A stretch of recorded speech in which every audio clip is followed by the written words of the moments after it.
My first car was a 1974 Firebird. I bought a 1963 XKE when I was 18 and rebuilt it. Then I bought a Ferrari when I was 25, a 328 GTS. So I've had a passion for cars my whole life.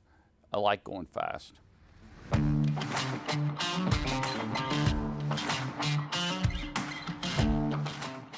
I started racing in 2013, and I bought a car that Ashland drove this year. That Formula car, that's my first car. And I went to Bondurant driving school, and I got my racing license and started racing.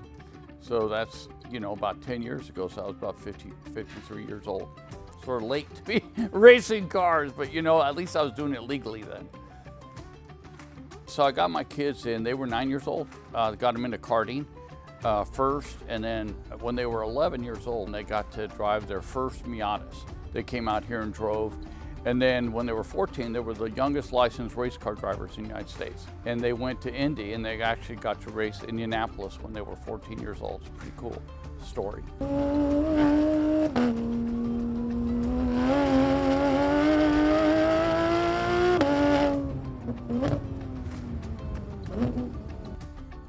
Yeah, I loved mechanical stuff, mechanical properties, and my very first corner in a kart, I crashed. And that kind of defined my entire career from there.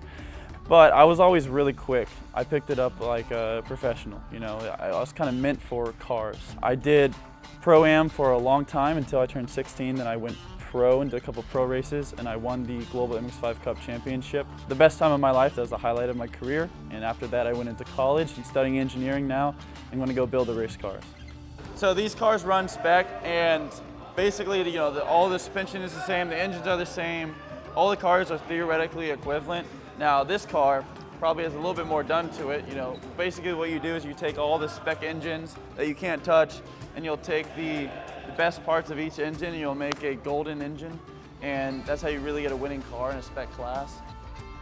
This car right here is our endurance car, so we run this in the World Racing League, and we do 8-hour races twice a weekend.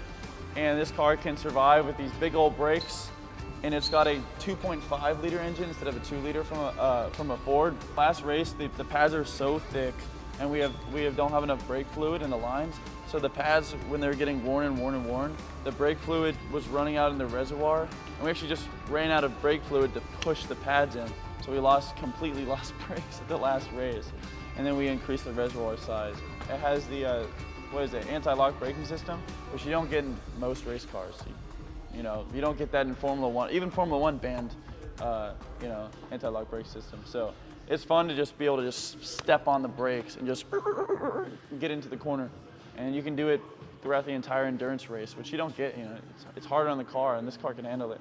Coming around to the other side, luckily we have it out. We have an automatic 8-speed transmission from a BMW in there. And so this Miata is actually paddle shifters. So we do that for easeability for drivers, as well as, shifting. You can always money shift it. With the sequential, you could always forget and maybe push forward to go up. And so this is a bulletproof, idiot-proof engine and transmission combination.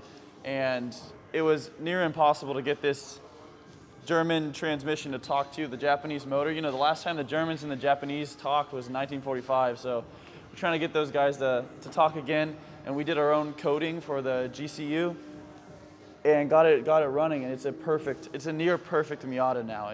We spent hundreds of thousands of dollars to get it running, but now it's near perfect, and we're winning race after race after race, and it's great. I think we've only exploded a few times.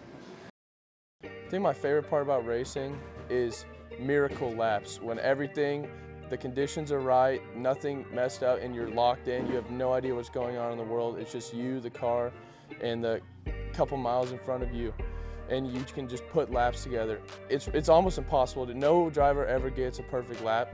There's always something. There's a patch of dust there was a slow car you had to pass. I've only done it like 4 or 5 times at tracks before, and you stitch together the most perfect lap ever. It's the most satisfying feeling. It's like getting 100 on a test. You never do it, but when you do, you're like, holy crap, I earned that lap.